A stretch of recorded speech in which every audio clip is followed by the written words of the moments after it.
Bonjour la famille, profitez de ce moment de détente avec des récits pleins de charme. N'oubliez pas de vous abonner et de partager vos impressions dans la section des commentaires. Appuyez aussi généreusement sur le bouton « J'aime » car cela représente tout pour nous. Veuillez vous installer confortablement, vous détendre et apprécier alors que nous plongeons dans l'histoire. Adaora descendit du bus déglingué dans la chaleur étouffante d'un après-midi à Lagos, le cœur battant contre ses côtes comme un oiseau effrayé. À 17 ans, elle n'avait jamais vu une ville si vaste. D'immenses bâtiments de verre et de béton se dressaient au-dessus d'elle, comme pour la défier de croire qu'elle pourrait trouver son chemin vêtue d'un simple pagne et de sandales en lambeaux. Elle serrait la petite sacoche qui contenait ses maigres possessions, une poignée de Naira nigérian, une lettre d'introduction de sa tante et une photographie délavée de sa défunte mère. Elle s'approcha du grand portail du manoir du pasteur Elia, les nerfs noués dans le ventre. Le gardien, un homme trapu aux bras comme des troncs d'arbres, la dévisagea avec méfiance avant de feuilleter les pages de sa lettre. « Ma fille, tu es sûre que tu viens du village que ta tante a mentionné » demanda-t-il, la voix rauque. Adaora hocha la tête, sa voix à peine un murmure. « Oui, monsieur. C'est ma tante Dénugu qui m'a envoyé. » Il grogna et ouvrit le portail. À l'intérieur, les sols en marbre du manoir brillaient comme de l'argent liquide, reflétant le soleil de midi qui se déversait à travers les vitraux. La musique d'une chorale de gospel flottait à travers de hauts couloirs ornés de peintures à l'huile de versets de psaumes. Tout semblait surréaliste, presque saint. Adaora suivit le gardien jusqu'à un large foyer où Mama Pise, vêtue d'une robe en dentelle blanche impeccablement taillée, émergea de derrière un rideau de velours. Sa peau était lisse et sombre comme l'ébène, ses cheveux enveloppés dans un gelé bordé d'or. Elle considéra Adaora avec des yeux froids et calculateurs. « Tu dois être Adaora, » dit Mama Pise, la voix sereine mais inflexible. « Mon mari a dit beaucoup de bien de toi. Bienvenue. » Adaora inclina respectueusement la tête. « Merci, madame, » répondit-elle doucement. Avant qu'elle ne puisse poser sa sacoche, une grande silhouette s'approcha, le pasteur Elia. Ses robes flottantes étaient impeccables, son sourire chaleureux. Il lui tendit la main. « Ma fille, » dit-il. « Je suis heureux que tu sois venue. Que Dieu bénisse ton séjour ici. » Adaora sentit une lueur d'espoir en lui prenant la main, c'était sa chance de gagner de l'argent, d'en envoyer à la maison pour ses jeunes frères et sœurs. Ce premier soir, elle regarda Mama Pise superviser les serviteurs avec la précision d'un sergent instructeur, ses yeux de faucon ne manquant rien. On montra à Adaora une petite chambre près des quartiers des domestiques, un simple lit de camp, une commode en bois ébréché et un matelas mince qui semblait plus fait de paille que de tissu. Elle se laissa tomber sur le lit, l'excitation luttant contre l'épuisement. Mais alors que les lumières du manoir s'éteignaient, elle entendit un murmure lointain, comme un secret porté par le vent. Il disait simplement « Sois silencieuse ». Adaora cligna des yeux, mais l'obscurité n'offrit aucune réponse. Pourtant, elle sombra dans un sommeil agité, croyant avoir enfin trouvé la sécurité.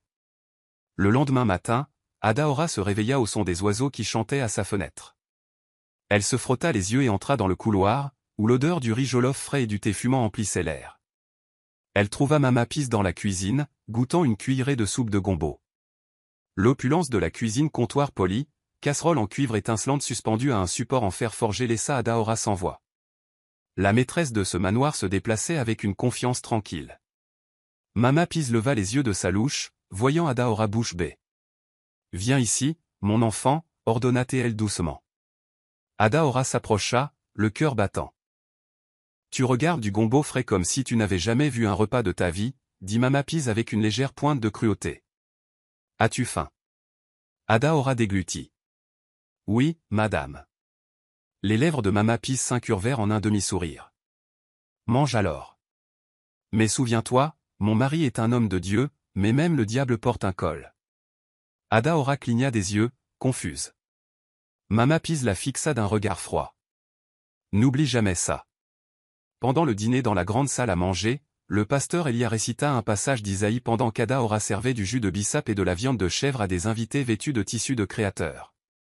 Elle remarqua les autres servantes. Effrayée, obéissante, les yeux baissés.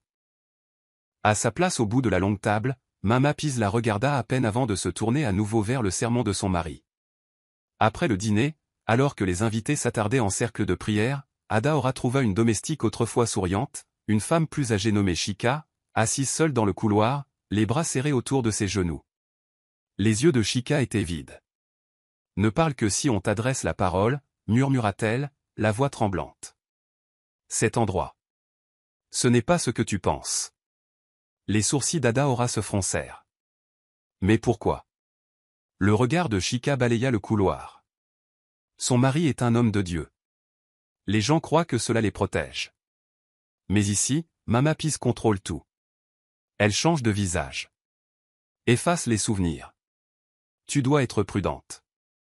Avant qu'Adaora ne puisse en demander plus, Chika se leva et disparut au coin du couloir.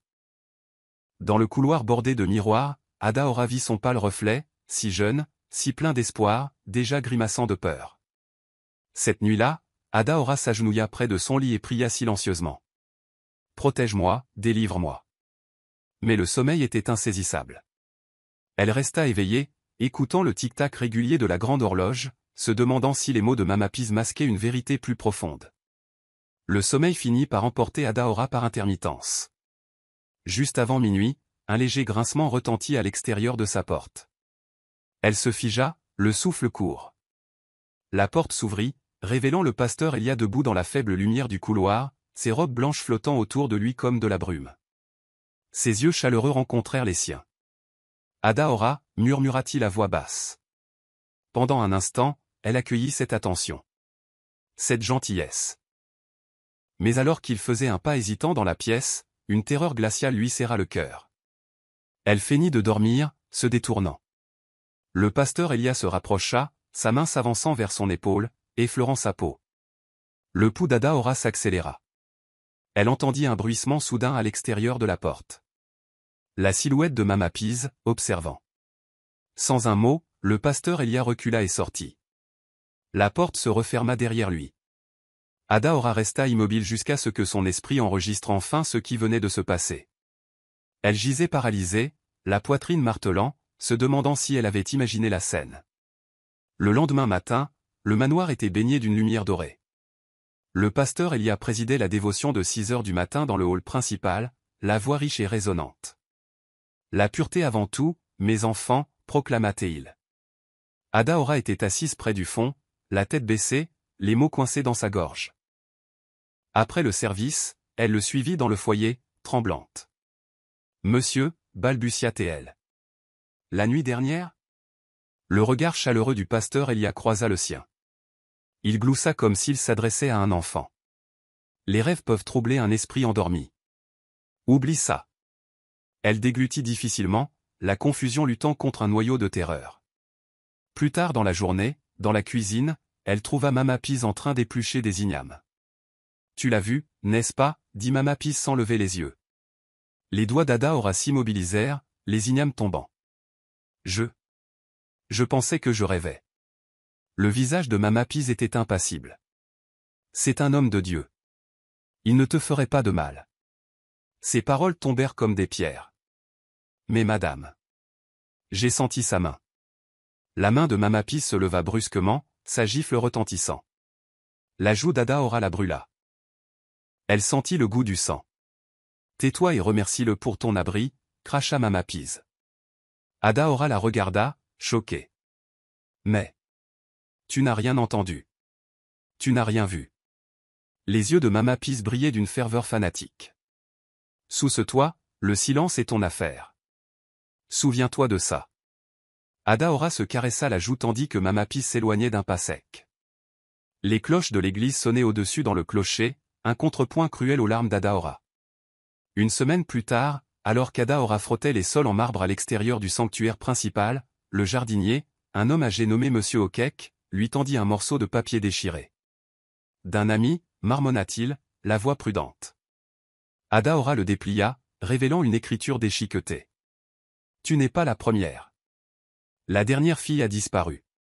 Sois prudente. Son sang se glaça. Elle leva les yeux vers Monsieur Okek, le cœur battant. Qui a écrit ça, chuchota-t-elle. Il haussa les épaules, les yeux fuyants. Je l'ai trouvé sur le porche arrière. Garde-le en lieu sûr. Cette nuit-là, elle se glissa dans sa chambre à la lueur d'une torche, relisant la lettre. Disparition. Le mot résonnait dans son esprit. Elle se souvint de l'avertissement de Chika. Désespérée de confirmer, elle utilisa le seul chargeur qu'elle avait pour accéder à son compte Facebook sur le vieux smartphone de Mama Pease, caché parmi des serviettes. Elle tapa le nom de Chica, mais le profil avait disparu, supprimé ou rendu invisible. Un frisson la parcourut. Quand elle se réveilla le lendemain matin, le téléphone avait disparu. Elle fouilla sous son mince matelas, mais il n'était nulle part. La panique éclata. Elle se sentait observée, des caméras étaient apparues pendant la nuit dans les coins du couloir, chaque objectif brillant comme un œil qui ne scie pas. Il n'y avait aucun endroit sûr. Elle essaya de faire passer une lettre à sa tante mais réalisa que sa sacoche avait été fouillée. Il ne restait plus de papier.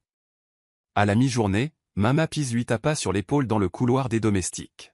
« Pourquoi as-tu l'air si pâle, mon enfant » demanda-t-elle doucement. Adora força un sourire éclatant. « Je vais bien, madame. » Les yeux de Mama Pease se plissèrent. « Non, tu ne vas pas bien. Il y a des yeux sur tous les murs de cette maison. Ne pense même pas à préparer une évasion. » Chaque mot était comme un crochet dans la poitrine d'Adora. Elle hocha la tête, hébétée. À l'intérieur, une résolution ardente s'enflamma. Si des caméras l'observaient, elle observerait en retour. Elle glissa un petit carnet noir dans la poche de son pagne. Son journal secret. Un après-midi humide, incapable de trouver un petit plat en porcelaine, Adora équilibra une pile d'assiettes sur sa hanche en traversant la salle à manger. Elle glissa, et une assiette dérapa sur le marbre poli, se brisant dans une explosion fracassante. Les invités à la longue table haltèrent. Des éclats de porcelaine fine brillaient comme des étoiles sur le sol. Le pasteur Elia s'arrêta au milieu de sa phrase. Ses yeux, autrefois bienveillants, se tournèrent maintenant vers Mama Pease. Les lèvres de Mama Pease s'amincirent. Elle se leva, les jointures blanches sur la table en acajou, et se dirigea d'un pas furieux vers Adora. Sans un mot, elle lui donna un revers de la main sur la joue. La gifle rugit dans la salle. La tête d'Adora bascula sur le côté. Des larmes lui piquèrent les yeux alors qu'une ecchymose se formait sur sa joue. Les murmures des invités s'amplifièrent. Le pasteur Elia manqua un battement, mais continua de parler, récitant une prière sur l'unité et le pardon comme s'il se lavait les mains de l'incident. Adora recula en trébuchant, une main pressée sur sa joue lancinante. Mama Pease se pencha, les yeux flamboyants. « Tu es une malédiction dans cette maison » siffla-t-elle. « Une malédiction. Dans cette maison. » Elle tourna les talons et s'éloigna, laissant Adora se caressant la joue tandis que les invités regardaient en silence, stupéfaits. Une fois les prières terminées, la gouvernante en chef, Madame Oluchi, guida Adora vers une petite table d'appoint et lui tendit de l'eau. « Reste ici jusqu'à ce que tu te calmes » chuchota-t-elle. Adora but lentement, chaque gorgée ayant un goût de sel et d'humiliation. Cette nuit-là, dans les quartiers des domestiques, elle essaya de dormir, mais les mots de Mama Pease se rejouaient sans pitié. Le lendemain matin, Mama Pease déclara un jeûne de 7 jours pour toute la maisonnée. Pas de nourriture, seulement de l'eau, pour purifier la maison.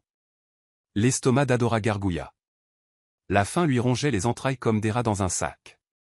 Chaque heure qui passait semblait une éternité. Elle priait en silence entre deux crises de larmes. « Seigneur, aide-moi à endurer. » Mais les ongles de Mama Pease lui griffaient les bras quand elle ramassait les bols vides. Adora frissonna, se demandant comment une maison de Dieu pouvait contenir une telle cruauté. Le 5e jour du jeûne, Adora risqua de se faufiler jusqu'à la cabane du jardinier. Monsieur Okek, le dos courbé par des décennies de labeur, lui offrit le vieux téléphone Nokia qu'il gardait caché sous la pelle couverte de terre. Ses doigts tremblaient en composant le numéro de sa tante à Enugu. La ligne grésilla. « Ada ?» La voix de sa tante, chaude mais méfiante, se fit entendre. La gorge d'Adora se serra. « Tante, c'est moi. » Sa voix tremblait. « Je ne sais pas quoi faire. Ils me font mourir de faim. Ils me battent. J'ai peur. » Pause.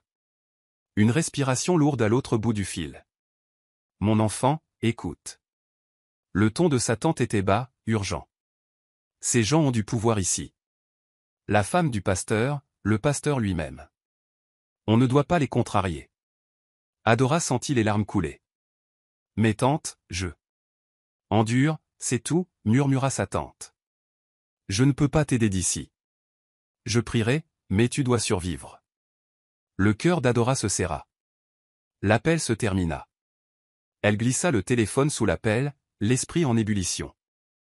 Ce soir-là, le pasteur Elia laissa un cadeau devant sa porte, une Bible reliée en cuir avec le nom Adora gravé en or, et une liasse de 10 000 naira nigérians.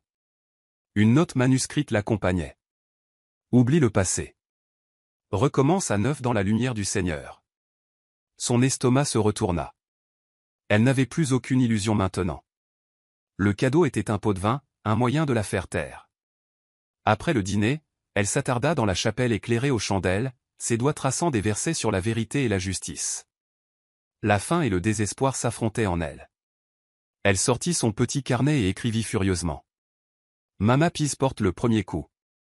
Je ne resterai pas silencieuse. À chaque mot, une étincelle jaillissait, assez brillante pour illuminer sa peur. Quand elle rangea enfin le carnet, sa résolution s'était durcie comme de l'acier. 2 jours plus tard, une voiture élégante s'arrêta devant le portail, ses pneus crissant comme une protestation contre l'allée lisse. En sortit Zara, la nièce du pasteur Elia, de retour de l'université. Ses tresses cascadaient dans son dos, et ses yeux pétillaient d'un feu juvénile. Elle aperçut Adora et lui offrit un large sourire. « Eh, tu dois être Adora. J'ai entendu parler de toi, dit Zara en lui tendant la main. Adora hésita, puis la prit. La poignée de Zara était ferme et sincère. Les deux se lièrent rapidement d'amitié en échangeant des histoires d'école et de rêves. Cet après-midi-là, elles s'assirent sur les marches arrière de la cuisine, l'arôme de la soupe aux poivres s'échappant de l'intérieur. Adora partagea timidement. Mama Peace m'a giflé. Pour rien. Le visage de Zara se durcit. Ce n'est pas juste. Ce n'est pas Dieu. Elle sortit son smartphone, enregistrant leur conversation en secret.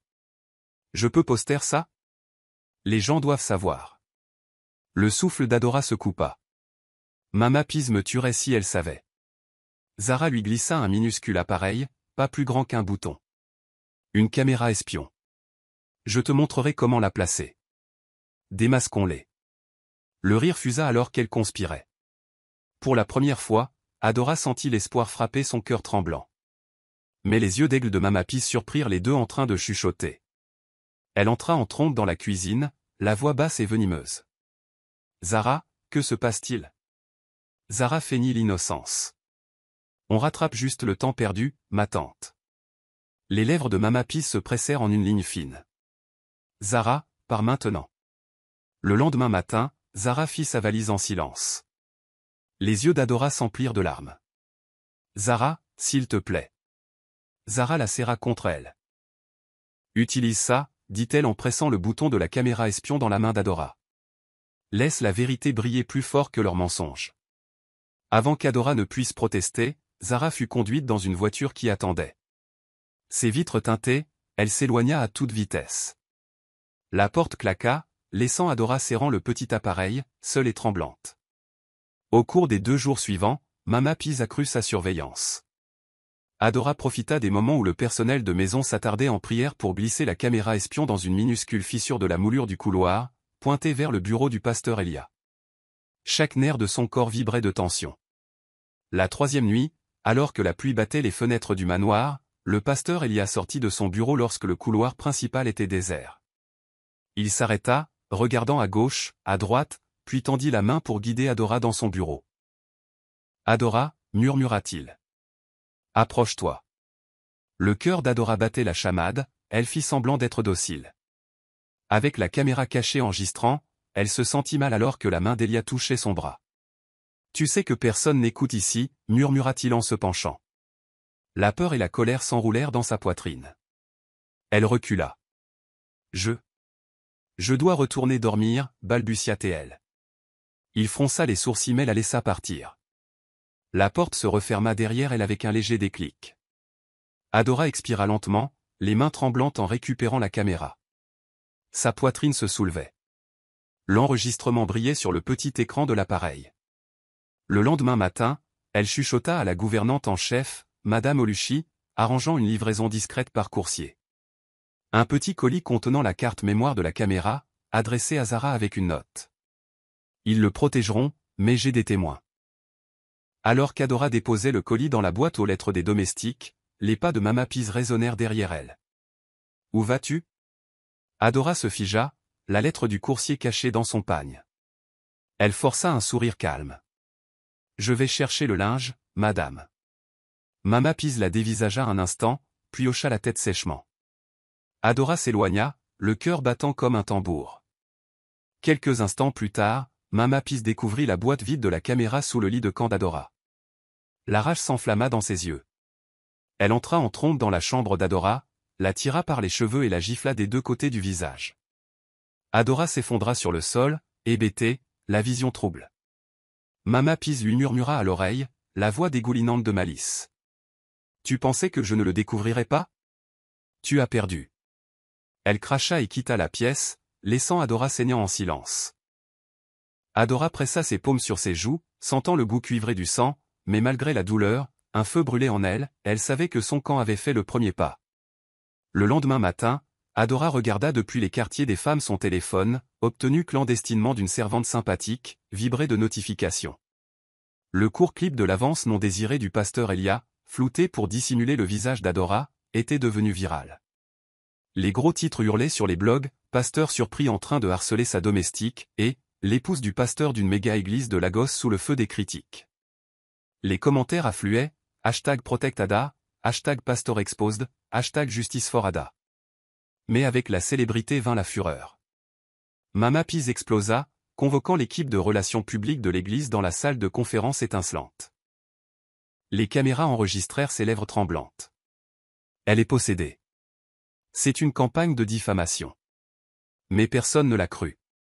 Des extraits de l'interview vidéo de Zara, son visage baigné de larmes racontant l'histoire d'Adora, circulaient sur YouTube. Des organisations féministes et des groupes d'aide juridique la contactèrent.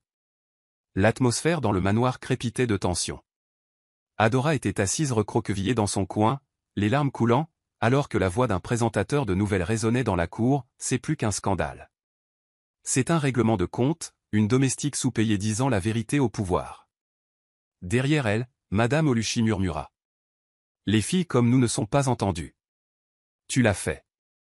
Adora pressa une main tremblante sur son carnet, où elle avait commencé à chroniquer les atrocités quotidiennes. Elle savait que ce moment était à la fois un triomphe et un tourment. Elle avait enfin été entendue, mais il n'y avait pas de retour en arrière possible. Cette nuit-là, le pasteur Elia convoqua une réunion à huis clos avec les pasteurs assistants. À travers les fentes du plancher, Adaora entendit des bribes. Si nous la discréditons. Campagne de diffamation, faveur politique. Pendant ce temps, Mama Pise parcourait les commentaires sous la vidéo, la rage émanant d'elle. Elle tomba sur un commentaire, c'est une survivante, pas une victime. Les mots poignardèrent son orgueil. Adaora se sentit encouragée. Elle écrivit dans son carnet, la vérité est une épée. Laisse-la trancher leurs mensonges. Elle s'endormit en serrant son stylo, se préparant, car la guerre ne faisait que commencer.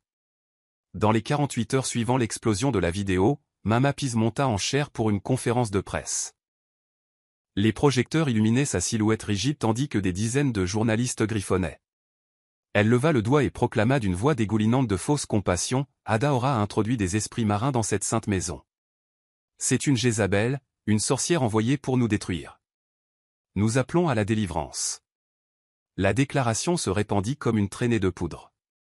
Des prédicateurs extrémistes sur YouTube s'en emparèrent. Ils diffusaient des diatribes apocalyptiques sur l'influence démoniaque. En quelques heures, des menaces de mort s'abattirent sur le téléphone d'Adaora. Retourne d'où tu viens. Prends garde aux esprits que tu conjures. On va te brûler vive. La coordinatrice de l'initiative Save Docteur, Ijoma, envoya un message à Adaora. Tiens bon. Nous mobilisons du soutien. Lorsque le pasteur Elia annonça un service de délivrance de 3 jours, invitant publiquement les villageois à chasser la sorcière, le scandale se métastasa. Des images du service, avec ses fidèles se tordant et ses cris de « Lila, Satan », devinrent virales en ligne. Mais au lieu de calmer le tumulte, cela cimenta l'attention mondiale. Des ONG se rallièrent derrière Adaora, lançant le hashtag ProtectAda sur Twitter et Instagram. Une coalition d'avocats la contacta, offrant une représentation pro bono. De retour au manoir, les tensions bouillonnaient.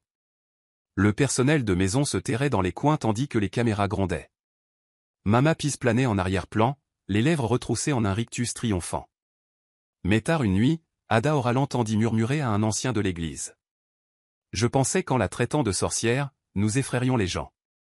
Au lieu de cela, nous avons donné naissance à un mouvement. » Le cœur d'Adaora s'emplit d'un espoir prudent. Dans son petit journal, elle écrivit « Je suis venu ici comme une proie. Maintenant, je suis le prédateur de la vérité. » Malgré les menaces, elle trouva de la force dans la solidarité. Lorsque le dernier jour de la délivrance se termina par un violent orage, le tonnerre secouant les vitraux, Adaora s'agenouilla dans sa chambre de la taille d'un placard et remercia Dieu pour la tempête qui balayait le silence. Le matin après la délivrance, Adaora reçut un appel tardif d'Ijoma, son contact de Safdogter. « Ils viennent te chercher », l'avertit-elle. « Une équipe de délivrance arrivera à l'aube, prétendant sauver ton âme. » Mais c'est un piège. La panique s'enflamma comme un feu de brousse. Adaora fit un petit sac, 2 pagnes, une liasse de Nera, son journal secret et des vêtements de rechange. Elle se glissa dans un couloir arrière, guidée par Madame Oluchi et le jardinier, qui lui fit un signe de tête rassurant en lui tendant un simple châle noir pour couvrir sa tête. Au lever du soleil, Adaora franchit les hautes grilles en fer forgé dans une camionnette délabrée à destination d'un refuge pour femmes à la périphérie de Lagos. Elle pressa son front contre la vitre fraîche alors que le manoir s'éloignait. Ses hautes flèches ressemblaient aux vestiges d'un cauchemar auquel elle échappait. Elle murmura sa gratitude alors que les bâtiments en béton poussiéreux du refuge apparaissaient. À l'intérieur, d'autres femmes l'accueillirent, certaines veuves, d'autres survivantes de violences domestiques, les yeux remplis d'empathie. Pendant ce temps, le manoir devint une scène de crime. Les journalistes se pressaient aux portes, un voisin se souvint, une domestique a disparu il y a des années après des accusations similaires. Je me suis toujours demandé. La police rouvrit cette affaire classée. Des dizaines de journalistes fouillèrent la cour, posant des questions sur la jeune fille disparue. Mama Peace se terrait derrière des portes verrouillées, criant dans son téléphone, « C'est une chasse aux sorcières !»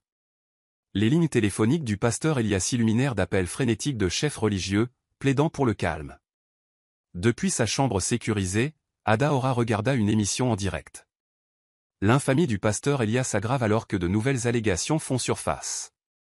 Mama Peace insiste sur le fait que tout est un complot. Mais chaque démenti ne faisait qu'alimenter les soupçons. Un blogueur local écrivit « La vérité monte comme l'huile dans l'eau ». Adaora ferma les yeux, soulagement et chagrin se mêlant. Pour la première fois, elle murmura « Je me sens libre ». Dehors, le soleil scintillait sur la clôture métallique du refuge, comme pour promettre une nouvelle aube. Quelques jours après l'exode d'Adaora, le conseil d'administration de l'église convoqua une réunion d'urgence. La nouvelle de la réouverture de l'affaire classée, combinée à de nouvelles preuves vidéo, se propagea comme un feu de brousse.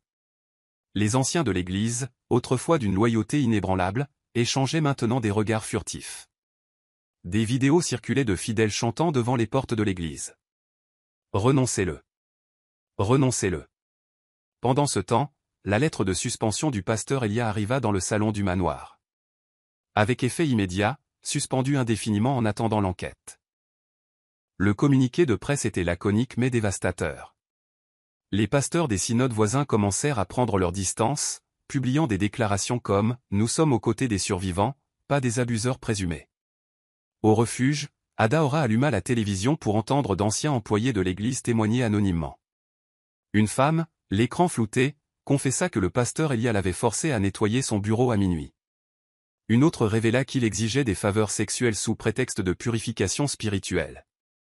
Le toit de mensonges s'effondra alors que d'autres histoires fuitaient. Dans le manoir, Mama Peace faisait rage comme une lionne en cage. Elle convoqua son personnel loyal restant. « Je ne serai pas vaincue par une domestique », siffla-t-elle. Mais ces mots sonnaient creux. Les dîmes chutèrent. Les revenus de l'église plongèrent de 60%. Les membres du conseil d'administration la remirent publiquement en question, ainsi que son mari. Un ancien, le pasteur Félix, passa en direct sur Facebook « Je suis resté silencieux trop longtemps. J'ai vu des choses que je regrette. Je me repens publiquement. » Adaora regarda les nouvelles depuis un coin du refuge. Les larmes aux yeux. Chaque confession était un pas vers la justice. Elle se murmura à elle-même, la voix d'une seule fille fait trembler les murs des puissants. Dehors, les pluies de la mousson tombaient à verse, comme pour purifier la ville du mal. Elle sentit le poids de son voyage peur, faim et douleur se dissoudre dans le bruit du tonnerre. Pour la première fois, elle s'autorisa un petit sourire, sachant qu'elle avait déclenché un mouvement qui ne serait plus réduit au silence. Une semaine après la confrontation spectaculaire du conseil d'administration de l'église, Adaora était assise dans un appartement d'une pièce louée, son nouveau sanctuaire, regardant les nouvelles de la mi-journée. La voix du présentateur tremblait d'urgence. Dernière minute, des dossiers médicaux divulgués révèlent que le pasteur Elia a contraint une mineure à interrompre une grossesse il y a 2 ans. L'adolescente non identifiée a subi des complications et est tragiquement décédée. Les autorités accusent maintenant le pasteur Elia d'abus sexuels, de coercition et de complot pour dissimulation d'homicide involontaire. Le souffle d'Adaora se coupa. Sa petite main trembla en attrapant le téléphone. Zara, murmura-t-elle, composant le numéro que Zara lui avait donné. Pas de réponse. Elle laissa un message vocal, ravalant ses larmes, ils ont enfin la preuve. Je ne sais pas quoi ressentir. Plus tard cet après-midi-là, la première page du Lagos Mirror, imprimée en lettres noires et grasses, titrait « Le passé du pasteur découvert, une adolescente meurt après un avortement forcé ». En dessous, une photo granuleuse apparut, un document manuscrit froissé montrant le nom du pasteur Elia griffonné à côté de la phrase « Client ». Jane Doe, 15 ans. Ce soir-là, Adaora rencontra son équipe juridique au bureau de Madame Ijoma, son avocate principale, située dans un modeste immeuble près d'Ikeja. La petite salle de conférence, habituellement étouffante d'une odeur bureaucratique, semblait chargée d'énergie. Les chaussures cliquetaient sur le carrelage alors que les collègues affluaient.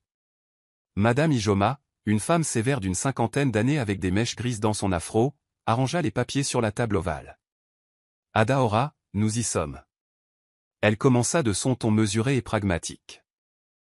Le rapport ADN de la clinique confirme que le groupe sanguin du fœtus correspond à celui du pasteur Elia. Nous avons la preuve irréfutable qu'il était le père de l'enfant. Et l'autopsie confirme que l'adolescente est décédée des suites de procédures médicales bâclées initiées par lui. Adaora déglutit difficilement. Elle jeta un coup d'œil aux images satellites, aux rapports médicaux, aux déclarations de la famille de la victime. Un jeune journaliste, Shindu, se pencha en avant. Nous avons obtenu une lettre de la famille de la défunte. Ils ont été payés 2 millions de naira nigérians pour garder le silence. Payés, répéta Adaora, la voix creuse. Mais ils disent qu'ils témoigneront pour nous. Madame Ijoma hocha la tête. Leur témoignage, associé à cette nouvelle preuve, démolira sa défense. Le lendemain matin, devant le tribunal, des dizaines de journalistes se bousculaient pour avoir une place. Les gros titres des bannières lisaient « Pasteur accusé d'homicide involontaire ». La femme qui l'a dénoncé pleure pour les autres. Les gens reconnaissaient Adaora, mais personne n'osait la huer. Elle était devenue un symbole de vérité. À l'intérieur du tribunal, le pasteur Elia était assis, drapé dans une grande robe noire, ses épaules autrefois fières affaissées. Son avocat, Maître Obina, lui murmurait avec ferveur à l'oreille. Mama Pise, vêtue d'une solennelle robe en dentelle blanche, était assise à ses côtés, les lèvres pincées. L'accusation présenta d'abord les preuves ADN. Le docteur Femi Adeyemi, une pathologiste médico-légale, prit la barre. Dans une blouse blanche impeccable, elle parla clairement, le groupe sanguin du fœtus avorté est AB négatif. Le groupe sanguin du pasteur Elia est également AB négatif, un type rare. Combiné à d'autres marqueurs médicaux, nous pouvons affirmer, avec une certitude médicale de 99,9%, qu'il est le père biologique. Des halètements parcoururent la galerie. Maître Obina objecta agressivement. Spéculation. Cria-t-il. C'est une chasse aux sorcières. La juge Okek frappa de son marteau. Objection retenue. Maître, veuillez vous abstenir de tout langage émotif. Continuez. Ensuite, la mère de la victime, Madame Okafor, une femme aux yeux caves vêtue de noir de deuil, sanglota en racontant comment le pasteur et Mama Pise les avaient convoqués sous prétexte de protéger la réputation de l'église. Faisant miroiter 2 millions de naira nigérians entre ses mains, le pasteur Elia avait prévenu, faites cela pour Dieu, et Dieu vous récompensera. 6 mois plus tard, leur fille était morte.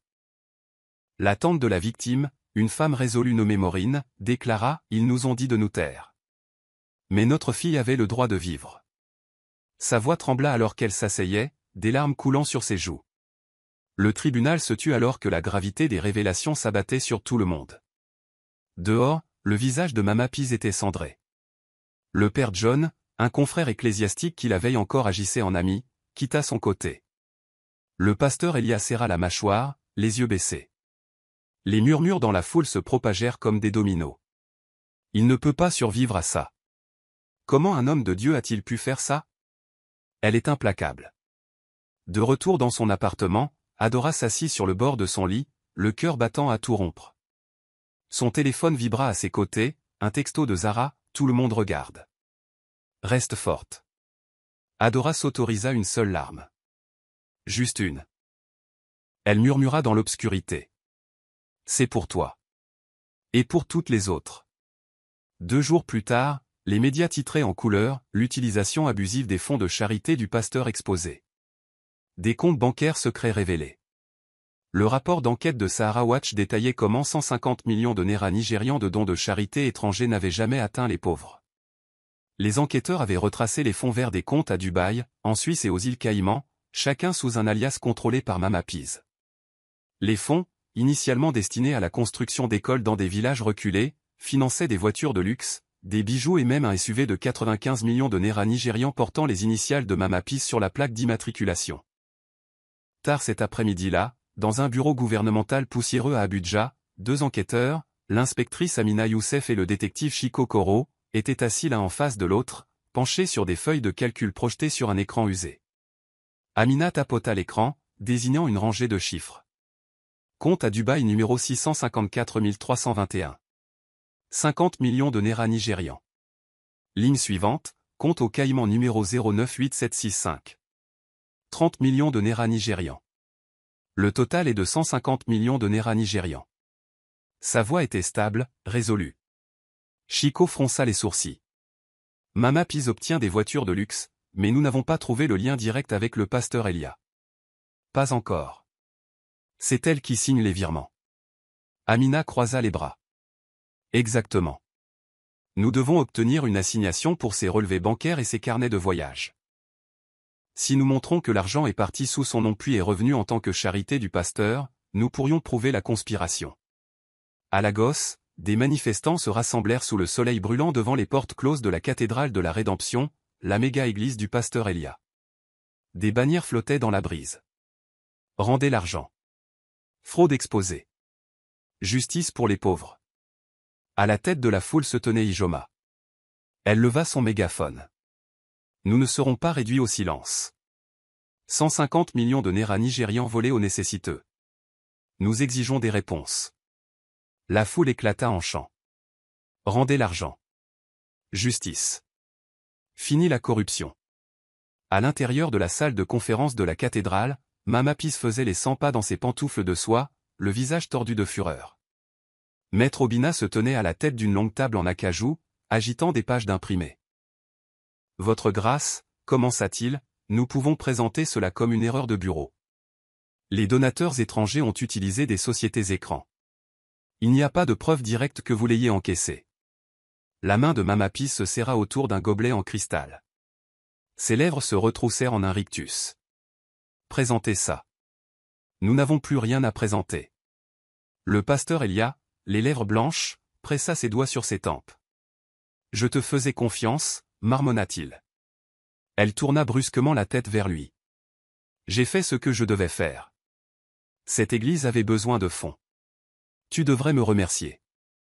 Des respirations profondes, secouées par la rage, il dit doucement, mais à quel prix? Pendant ce temps, les caméras de télévision capturèrent la scène. Un élégant Range Rover noir immatriculé au nom de Mama Pease, entrant dans l'allée de l'église. Mama Pease en sortit, flanquée de 2 agents de sécurité en uniforme. Elle redressa les épaules, afficha un sourire calme et se dirigea vers le podium érigé pour les conférences de presse impromptues. Les microphones portaient les logos des chaînes NTA, Aris TV. Un journaliste lança, Mama Pease, pouvez-vous expliquer comment 150 millions de naira nigérians de dons étrangers ont disparu? Mama Pease releva le menton. Sa voix était sèche et imperturbable. Je nie catégoriquement toute malversation. Les fonds ont été utilisés pour des projets de l'Église. Toute suggestion contraire est malveillante et sans fondement. Les manifestants murmurèrent. Mensonge. Voleuse. En réponse, Mama Pease leva une main d'albâtre. S'il y a des divergences, nous mènerons une enquête interne. Mais nous ne permettrons pas que notre foi soit souillée par des individus sans scrupules. Elle se retira dans l'église, laissant un tourbillon de poussière et d'incrédulité dans son sillage. Les cris de la foule s'intensifièrent. Enfermez-la. Honte à vous. Ce soir-là, CNN Africa et BBC World News diffusèrent des reportages. Ce qui a commencé comme une bataille entre une jeune domestique et la famille d'un puissant pasteur a révélé un scandale de corruption massif. 150 millions de naira nigérians destinés à la charité semblent avoir mis en faillite la réputation morale des dirigeants de l'Église. Adaora regarda l'émission dans son appartement, les jointures blanches autour de son téléphone. Elle expira lentement. « Continuez », murmura-t-elle. « N'arrêtez pas. » 3 jours plus tard, une diffusion en direct de Inside Lagos Religion News, ILRN, montrait le pasteur Félix, un membre respecté du conseil, assis devant une lumière annulaire, les larmes aux yeux. La légende disait, en direct, le pasteur Félix se confesse. Frères et sœurs, commença Félix, la voix tremblante. Je ne peux plus rester silencieux. J'ai fermé les yeux sur les atrocités du pasteur Elia. J'ai ignoré les histoires de domestiques abusés. J'ai vu des choses. Et je n'ai rien fait. Ses épaules tremblaient. Des pasteurs à la retraite et des fidèles se connectèrent virtuellement, s'arrêtant sous le choc. Je me repens. J'accepte la responsabilité de mon silence. Je soutiens la cause d'Adaora. Je témoignerai en toute vérité. Les commentaires affluèrent. Enfin, quelqu'un dit la vérité. Les disciples ont abandonné le temple. Le repentir est trop peu, trop tard. De l'autre côté de la rue, devant la cathédrale de la Rédemption, journalistes et manifestants se bousculaient. Ijoma tenait une pancarte en l'air. Même les disciples ont fui le temple. À l'intérieur du manoir, le chaos régnait. Mama Pease s'effondra sur la chaise longue moelleuse, le visage enfoui dans ses mains, des sanglots secouant son corps. Les gardes de sécurité planaient, incertains de devoir intervenir. Papa Chukwu, l'ancien principal de l'église, faisait les 100 pas, nous avons perdu notre conseil, Mama Pease. La confession de Félix a été le coup de grâce. Elle leva les yeux, le mascara coulant. Alors nous faisons du contrôle des dégâts. Nous devons trouver de nouveaux membres, reconstruire sur les cendres. Papa Chukwu secoua la tête. Personne ne rejoindra une maison de menteurs. Les poings de Mama Pease se serrèrent. Je ne le laisserai pas. Elle s'interrompit, fixant ses mains tremblantes. À travers la ville, dans le sanctuaire de son appartement, Adaora était assise avec Zara et Ijoma autour d'une table pliante usée, couverte de journaux, de dossiers judiciaires et d'impressions de réseaux sociaux. Zara pointa un article de blog, Comment le courage d'Adaora a exposé un empire. Ijoma hocha la tête avec satisfaction. Les gens les croyaient autrefois, dit-elle. Plus maintenant. Zara ajouta, j'ai mis en place un réseau de soutien. Des victimes d'abus me contactent quotidiennement. Ses yeux brillaient de détermination. Ada, ils veulent que tu quittes le pays. Nous disons non. Nous avons besoin de toi ici. Le cœur d'Adaora se gonfla.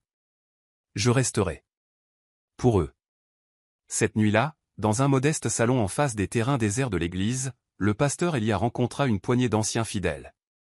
La pièce sentait l'encens et la peur. L'évêque, un confident autrefois loyal, parla à voix basse. Les gens doutent de tes guérisons miraculeuses. Ils remettent en question tes sermons.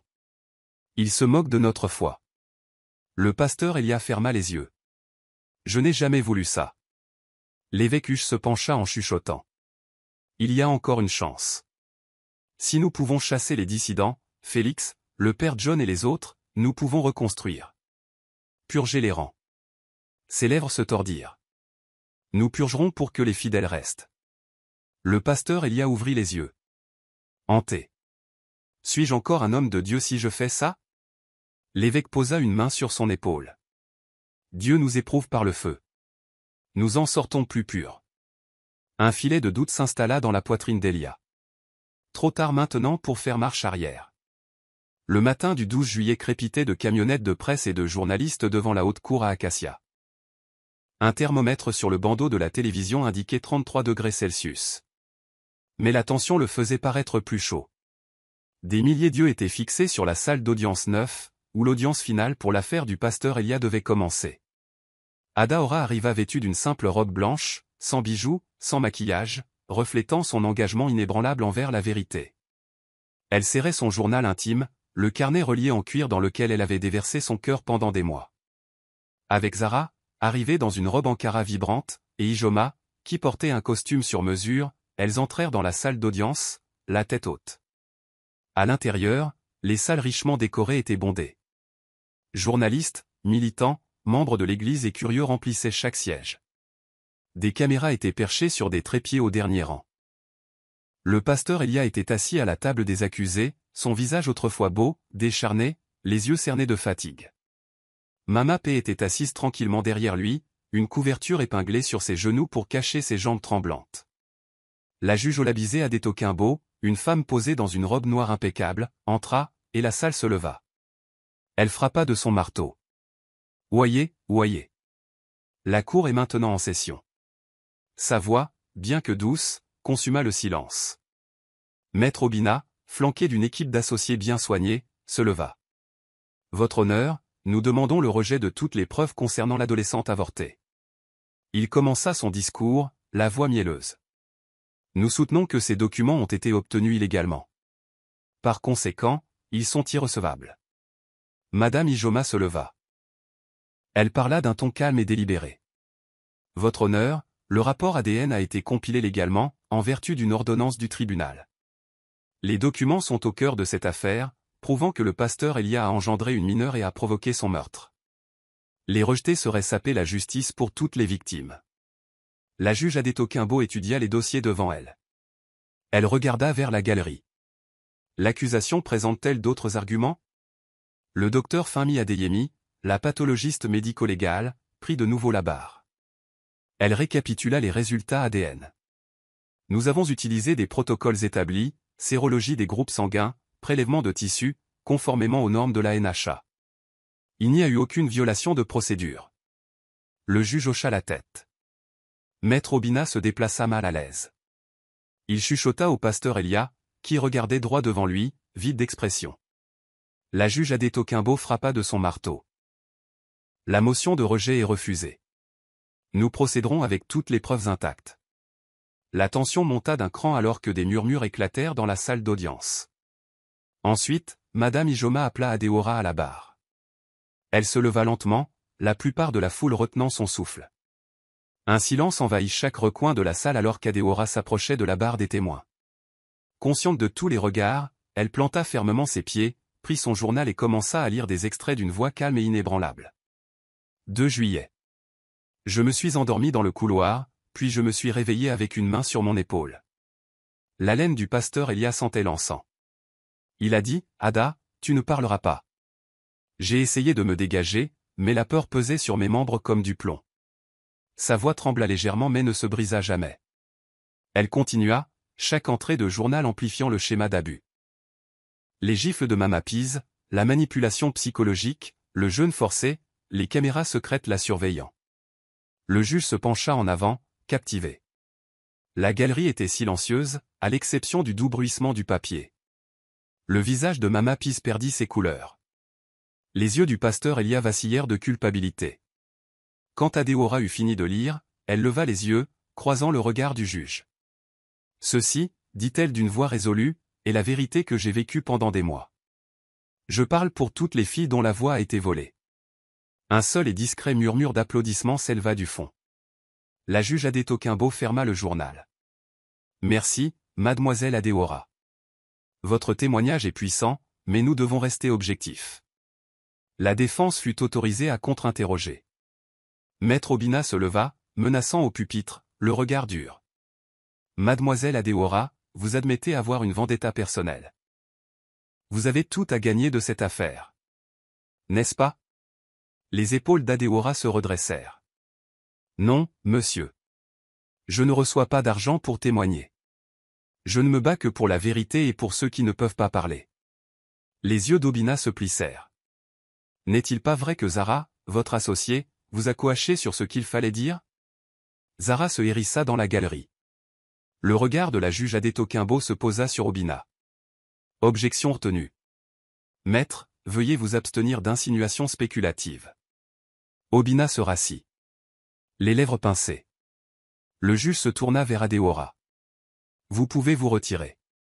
Alors qu'Adéora retournait à sa place, en face d'elle, le pasteur Elia baissa la tête. Les larmes silencieuses de Mama Pise tombaient en Lanzark. Dehors, collectivement, le monde retenait son souffle. Le lendemain matin, des notifications virales sonnèrent sur le téléphone de Zara. Audio. Le pasteur Elia menace une domestique. Elle cliqua sur le lien et sentit son cœur se serrer. Le clip, capturé des mois plus tôt par la caméra espion de Zara, était brut. La voix basse du pasteur Elia. Menaçante. Tu penses que je n'enterrerai pas ton nom? Dis un mot à ce sujet, et tout le monde croira à tes mensonges. Dieu ne t'entendra pas par-dessus ma voix. Les auditeurs entendirent le frottement du tissu alors qu'il se rapprochait. Le ton oppressant de son froid murmure. En quelques minutes, le fichier audio déferla sur Facebook, Twitter et Instagram. Les hashtags explosèrent. Audio expose Pastor. Justice for Ada. Et quand Ideni mort. Cet après-midi-là, le tribunal se réunit pour une autre session. Madame Ijoma présenta la preuve audio. Le silence dans la salle d'audience pendant la lecture de l'enregistrement était assourdissant. Chaque spectateur se pencha alors que les menaces calculées du pasteur Elia résonnaient contre le marbre solennel. Les yeux du juge brillèrent de choc. Une perle de sueur coula sur la tempe du pasteur Elia. Mama Pise agrippa le bord de sa chaise, ses jointures blanches. Maître Obina frappa le banc. Votre honneur, c'est un oui-dire. L'audio a été obtenu par un appareil illégal. Le juge écouta jusqu'à la fin, puis s'adressa calmement à Obina. J'ai examiné le mémoire juridique sur les exceptions à la vie privée. Lorsque la sécurité de la victime est en jeu, les enregistrements clandestins sont autorisés. Cette preuve est recevable. Adaora expira, les épaules s'affaissant de soulagement. Dans la galerie, les murmures se transformèrent en acclamations alors que les sympathisants s'embrassaient dans une jubilation silencieuse. Dehors, les militants levèrent des pancartes. On a entendu ça. Il a menacé la vérité. Alors que la juge Ada Tokimbo se préparait à ajourner, le pasteur Elia se leva pour parler. Sa voix se brisa. Votre honneur, je n'ai jamais voulu faire de mal. Le juge le coupa. Nous en avons assez entendu. Son marteau claqua. L'air dans la salle d'audience semblait électrique, chargé du poids d'une vérité indéniable. 2 semaines plus tard, à 9 heures du matin, un mardi pluvieux, la sentence était prévue. Le tonnerre grondait comme si les cieux eux-mêmes attendaient le jugement du pasteur Elia. Les marches du palais de justice étaient glissantes de pluie, les parapluies ondulaient comme un vol d'oiseaux sombres, et les manifestants chantaient à l'extérieur, 25 ans, 25 ans. À l'intérieur, la salle d'audience débordait de spectateurs. Le pasteur Elia était assis à la table des accusés, la tête baissée. Mama Pise, désormais sous interdiction de voyager et soumise à des conditions de probation, regardait depuis le premier rang. De l'autre côté de l'allée, assise derrière Adaora, se tenait la famille de la victime, les yeux caves mais dignes. La juge Ada Tokimbo appela la cour à l'ordre. Pour les chefs d'accusation d'abus sexuels sur mineurs, de coercition, de complot pour dissimulation d'homicide involontaire et de fraude financière, la cour vous déclare coupable, pasteur Elia Akinwal. Sa voix résonna de finalité. Considérant la gravité de ces infractions, je vous condamne à 25 ans d'emprisonnement. Avec effet immédiat. Un silence. Puis une explosion de murmures. Certains crièrent. Oui. Justice. D'autres marmonnèrent, trop peu, trop tard. Le pasteur Elia leva les yeux, le regard plissé, comme si la sentence avait été un poignard dans son cœur. Mama Pise halta, la main couvrant sa bouche, les larmes aux yeux. Dehors, les journalistes envahirent l'entrée du bâtiment. Les caméras de vidéosurveillance zoomèrent sur le pasteur Elia, menotté, escorté par des huissiers. Il tenta de parler à travers les barreaux de fer. Je suis un homme de Dieu. Mais sa voix fut noyée par le rugissement des chants de la foule. De retour dans le calme de la chambre du tribunal, le juge s'adressa à Mama Pise. Pour votre rôle dans la fraude financière et la complicité de crimes sexuels, vous êtes condamné à une amende de 50 millions de naira nigérians et placé sous probation de 2 ans. Toute tentative d'intimidation des témoins entraînera une incarcération. Les genoux de Mama Peace fléchirent. Les huissiers se précipitèrent pour la soutenir. Le docteur Funmi Adeyemi, présente en tant que spectatrice, griffonna dans son carnet, « Le pouvoir peut corrompre même ceux qui prêchent l'amour ». Après les formalités, Adeora s'approcha de la mère de la victime à l'extérieur du banc. Le visage de la femme était tiré, les yeux rougis. Adeora posa une main douce sur son épaule. « Je suis tellement désolée pour votre perte, » murmura-t-elle. La mère étreignit Adeora en sanglotant. « Votre bravoure a sauvé le nom de ma fille. » « Merci. » Alors que les portes se fermaient derrière le fourgon de transport du pasteur Elia, le tonnerre gronda à nouveau, une chapelle inquiétante marquant la fin d'une ère. Adeora essuya ses larmes en murmurant, « Repose en paix maintenant, ma sœur. Nous porterons ton histoire. » Des mois passèrent, et la jadis puissante cathédrale de la Rédemption gisait silencieuse, ses portes verrouillées, maculées de graffitis, menteurs, fraudeurs, et meurtriers. L'autel de marbre, autrefois poli à la perfection, était couvert de poussière et de bancs brisés. Le gouvernement avait réaffecté le bâtiment en un orphelinat pour les enfants sauvés de la traite des êtres humains, accomplissant ironiquement la mission initiale de l'organisation caritative.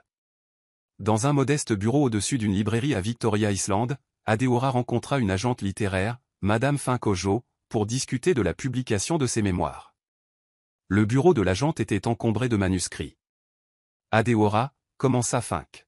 « Votre histoire est sans précédent. L'arc narratif, de domestique impuissante à catalyseur de justice, résonnera dans le monde entier. J'ai 3 éditeurs qui se disputent les droits. » Le cœur d'Adeora s'emballa. Elle n'avait jamais imaginé que ses notes griffonnées dans son journal deviendraient un livre. « Je veux qu'il soit honnête.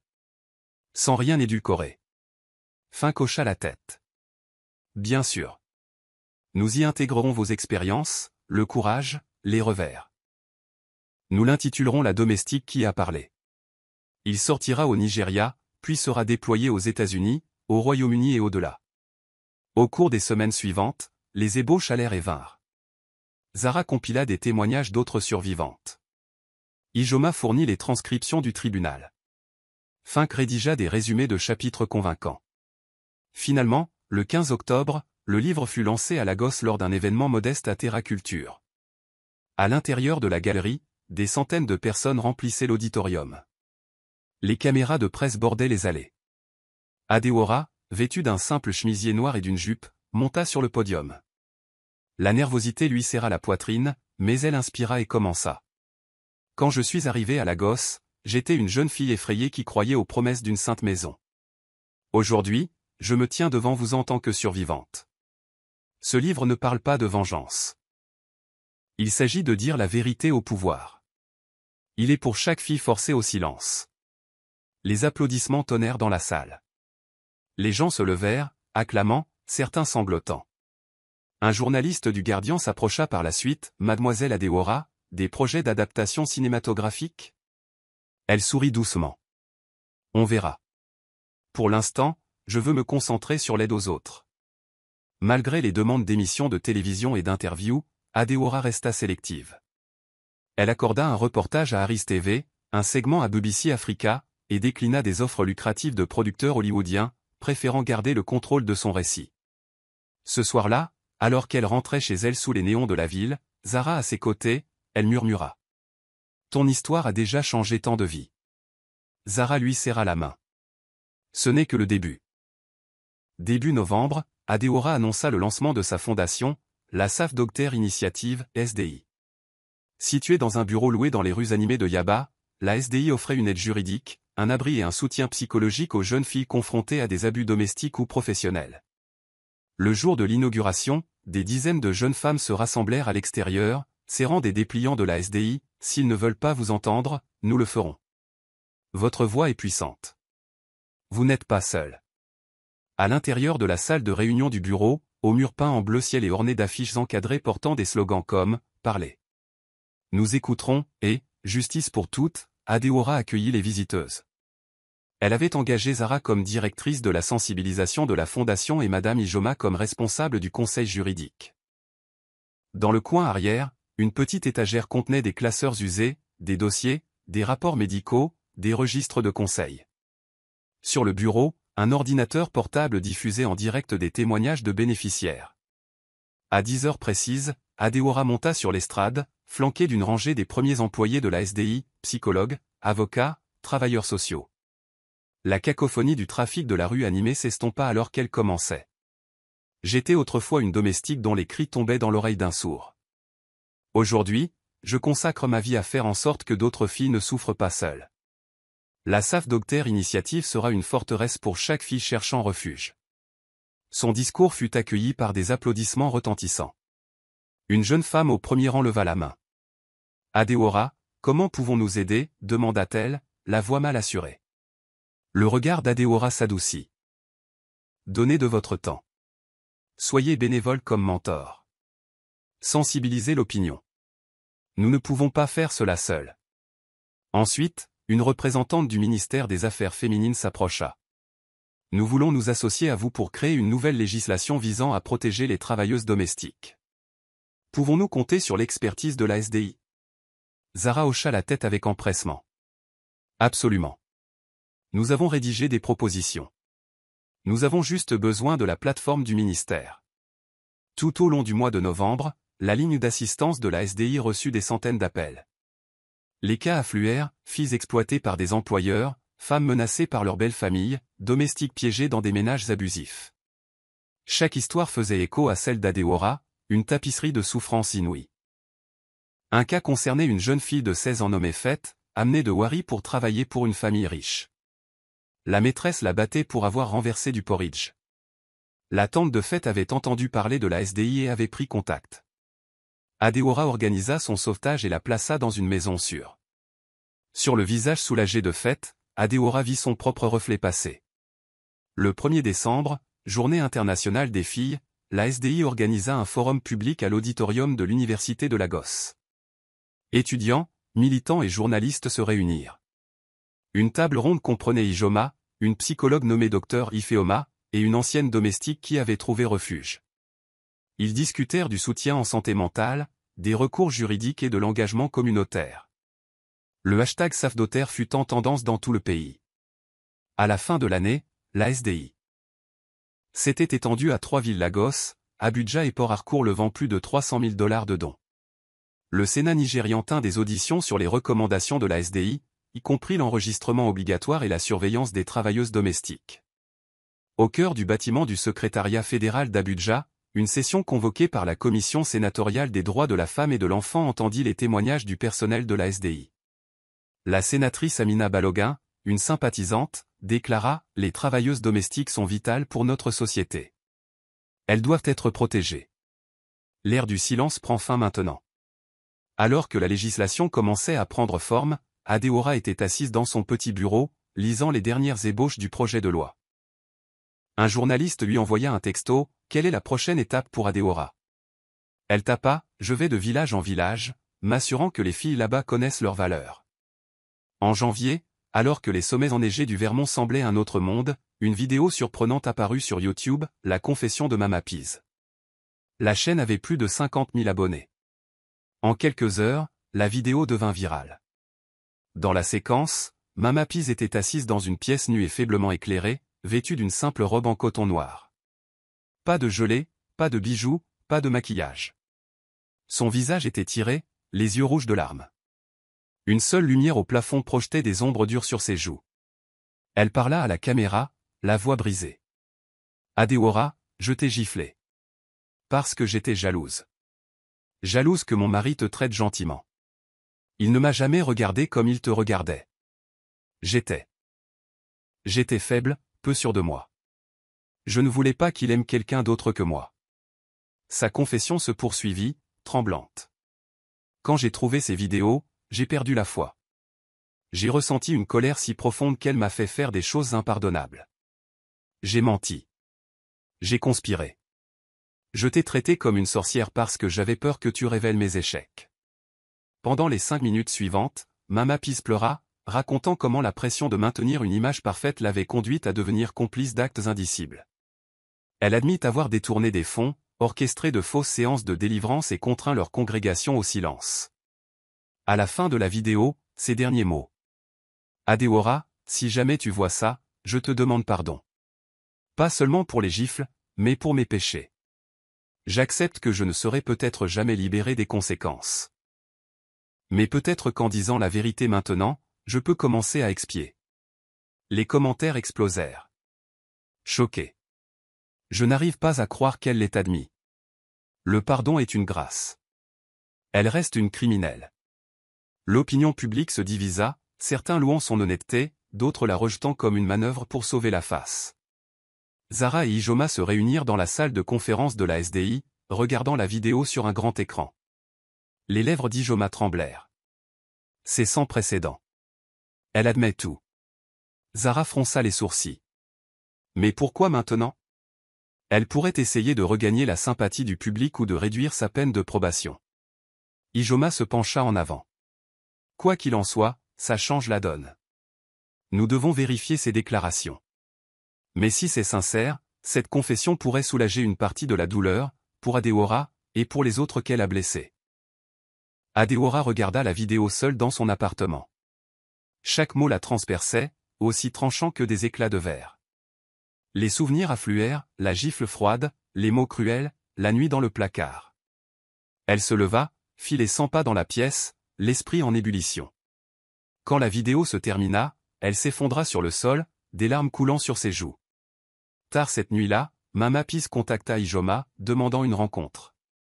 Bien qu'hésitante, Ijoma organisa une rencontre entre les deux sous surveillance au bureau de la SDI. Le lendemain matin, Adeora arriva tôt, la détermination gravée sur ses traits. Mama Peace entra, vêtue modestement, d'un pantalon en jean et d'un simple chemisier blanc. Ses yeux étaient hantés. Elle évita d'abord le regard d'Adeora, baissant la tête. Ijoma hocha la tête, et Mama Peace s'assit dans le fauteuil en cuir meublé. Le silence pesait lourdement. Finalement, Mama Peace parla. La voix rauque. Adeora. Je suis désolé. Je sais que les mots ne peuvent pas effacer la douleur que j'ai causée. Elle croisa les yeux d'Adeora. Si je pouvais remonter le temps, je serais une personne différente. La gorge d'Adeora se serra. Vous avez détruit ma vie, dit-elle doucement. J'ai perdu ma maison, ma sécurité. J'ai failli mourir. Les épaules de Mama Peace tremblaient de sanglots. Je sais. Je sais. J'assume l'entière responsabilité. J'étais aveuglé par la jalousie, la peur qu'Elia t'aime plus que moi. J'ai vu ta force et je l'ai enviée. Adeora se leva, tremblante. Pourquoi avouer maintenant? Après tout ce que vous avez fait? Pourquoi? Mama Peace tendit une main tremblante. Parce que la culpabilité me tuait. Chaque fois que je voyais ton visage dans les médias, je me sentais dégoûtante. Je ne peux pas annuler mes actions, mais je prie pour que, si je dis la vérité, quelque chose de bien puisse en sortir. Le monde doit savoir que je n'étais pas une victime mais une méchante. Je veux soulever ce poids. Adeora la fixa, les larmes aux yeux. À ce moment-là, elle ressentit un tourbillon confus de colère, de chagrin et, une petite étincelle, de soulagement. La confession n'est pas le pardon, dit-elle d'une voix ferme. Mais c'est un début. Mama Peace hocha la tête, des larmes coulant. Un lourd silence s'installa avant qu'Adeora ne se lève et ne s'éloigne, laissant Mama Peace effondrée dans son fauteuil. Plus tard, Zara envoya un texto. Comment te sens-tu? Adeora répondit. Je ne suis pas encore sûr, mais je pense que je peux respirer. C'était un matin de mai lumineux et venteux lors de la cérémonie de remise des diplômes de l'université de Lagos. Des toges rouges et vertes vibrantes inondaient la pelouse du campus tandis que les bannières des doyens flottaient dans le vent. Les familles parsemaient les bancs, tenant des bouquets et félicitant les diplômés. À 10 heures précises, Adeora monta sur scène pour recevoir son diplôme de LLB, son nom appelé d'une voix claire et assurée par le registraire. Sur le podium, elle fit face à la mer de visages. Professeurs, camarades de classe et membres de la famille. Dans la foule, Zara rayonnait, tenant une pancarte sur laquelle on pouvait lire « La justice a gagné ». À côté d'elle était assise Ijoma, qui applaudissait avec enthousiasme. Adeora ajusta sa toque, le cœur battant de fierté. Le chancelier Uduakudo, resplendissant dans des robes bordées d'or, s'approcha. Il lui offrit un visage chaleureusement souriant. Sa main tendue. « Mademoiselle Adeora Okafor », annonça-t-il. Félicitations pour l'obtention de votre licence en droit avec mention très bien. Il lui tendit le parchemin. La foule éclata en acclamations. Refrénant ses larmes, Adeora leva le parchemin avant de se tourner vers le micro du podium pour son discours de major de promotion. Le silence qui suivit fut profond. Il y a 3 ans, j'étais une domestique effrayée, forcée au silence. Mes larmes dans l'obscurité tombaient dans l'oreille d'un sourd. Aujourd'hui, je me tiens devant vous, non pas comme une victime, mais comme une avocate. Mon parcours m'a appris que la loi n'est pas seulement un ensemble de règles. C'est un phare pour les sans-voix, un bouclier pour les vulnérables. À mes camarades diplômés, souvenez-vous que nous détenons le pouvoir de changer des vies. Utilisez ce pouvoir non pas pour la cupidité ou l'ambition, mais pour la justice et la compassion. Que nos voix parlent pour ceux qui ne le peuvent pas.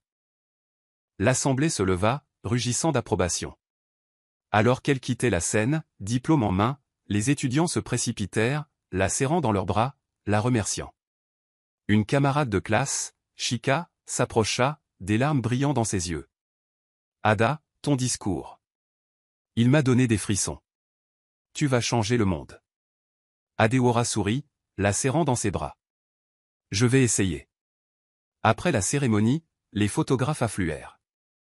Un journaliste tendit un micro. Adeora, envisagez-vous d'entrer en politique ou dans le travail social?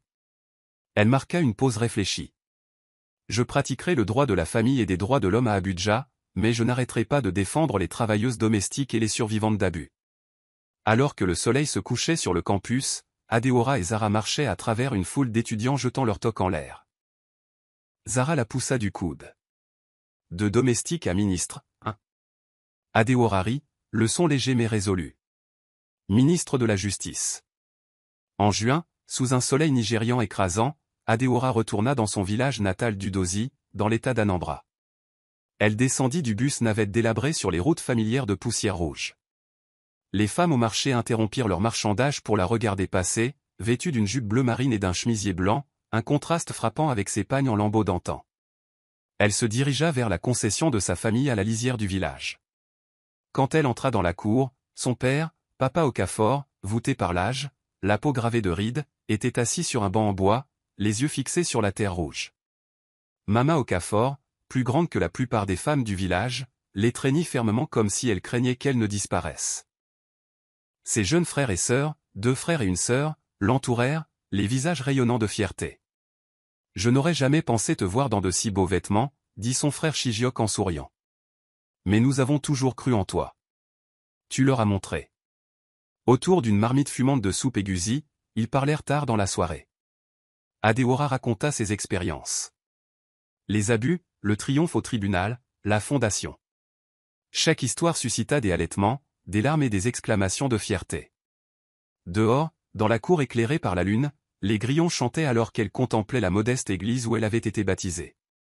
Cette église, sur laquelle elle comptait autrefois pour trouver du réconfort, accueillerait bientôt un autre projet, cette fois construit par elle. Le lendemain matin, accompagnée de Zara, d'un architecte nommé M. Emeka, et d'une petite équipe de la SDI, Adeora visita le site en ruine désigné pour la nouvelle école communautaire. Le terrain était plat mais non pavé. Un graffiti sur la vieille clôture disait « Les filles aussi ont besoin d'école ». Emeka, grand, à lunettes, les manches retroussées, déroula des plans. Ce sera un bâtiment de 2 étages avec 6 salles de classe, une bibliothèque et une salle informatique. Des panneaux solaires pour l'électricité. Récupération de l'eau de pluie pour l'assainissement. Une petite foule de villageois se rassembla, la curiosité brillant sur leurs visages. Un ancien, le chef Aise, s'avança. Quand nous avons entendu qu'Adeora voulait construire une école ici, nous avons cru à une blague, dit-il. Mais regardez ces plans. Merveilleux. Il tapa sa canne sur le sol. Dieu a vraiment béni cet enfant. Les enfants des concessions voisines se poursuivaient autour du site, leur rire porté par la brise. Une ancienne domestique, Joséphine, autrefois elle-même une adolescente tremblante, s'approcha d'Adeora. Sa peau portait encore de légères cicatrices de son séjour en ville. « Ma vie a changé. » murmura-t-elle. « Je retourne bientôt à l'école, grâce à toi. » Adeora sentit sa poitrine se serrer d'émotion. Elle s'agenouilla, regarda dans les yeux de Joséphine et toucha doucement sa main. C'est pour ça que je suis ici, dit-elle doucement. Au cours des 2 semaines suivantes, les villageois apportèrent des pierres, du sable et du bois de chauffage pour aider à poser les premières fondations. Chaque matin, Adeora et Zara supervisaient la construction, repoussant les protestations initiales des jeunes locaux qui pensaient que le projet était un gaspillage. Mais alors que les fondations prenaient forme, de longues rangées de parpaings formant le squelette de l'école, les sceptiques devinrent des croyants. À la fin du mois, le squelette s'était élevé. 6 salles de classe nues, chacune avec des fenêtres à volets. Les villageois se rassemblèrent pour la cérémonie de la pose de la première pierre. Vêtue d'imprimés en carats vifs, Adeora plaça la truelle cérémonielle dans le ciment frais et y grava son nom, Adeora Okafor, 15 juin 2025. Une acclamation éclata alors qu'elle lissait le ciment. Le chef Hez, essuyant des larmes, déclara « Cette école est un phare, pour nos filles et notre avenir ». Alors que le soleil se couchait, peignant le ciel de teintes orange foncé, Adeora descendit le chemin nouvellement tracé avec Zara. « C'est surréaliste, dit-elle, les doigts effleurant les briques froides. Zara hocha la tête, souriant largement. « Tu n'as pas seulement écrit sur la justice. Tu l'as construite. » En septembre, Netflix approcha la SDI avec une proposition, un documentaire long-métrage relatant l'histoire d'Adeora, du village au tribunal. Après mûre réflexion, Adeora accepta, à ses conditions. Elle insista pour que l'équipe de production trouve des participants de manière éthique, mette en lumière les problèmes systémiques et donne la parole aux survivantes. L'équipe du film arriva à Lagos avec de lourds équipements de caméras, des drones et du matériel d'éclairage. La réalisatrice principale, Mariana Silva, une documentariste luso-brésilienne connue pour ses films sur la justice sociale, rencontra Adeora et Zara dans un café près de Yaba. Les yeux de Mariana brillaient d'admiration. « Adeora, ton courage est inspirant. Nous voulons capturer non seulement ton histoire, mais aussi les faits d'entraînement, le mouvement de la SDI, l'école du village, les projets futurs. » Adeora hocha la tête. « Nous devons montrer notre travail, pas mes cicatrices. » Ils planifièrent le tournage, interview avec Zara, Madame Ijoma, les filles secourues, les membres de la famille Ahudosi, et même la brève confession sincère de Mama Piz. L'arc narratif serait entrecoupé d'images du tribunal et de clips d'actualité. Le tournage commença en octobre.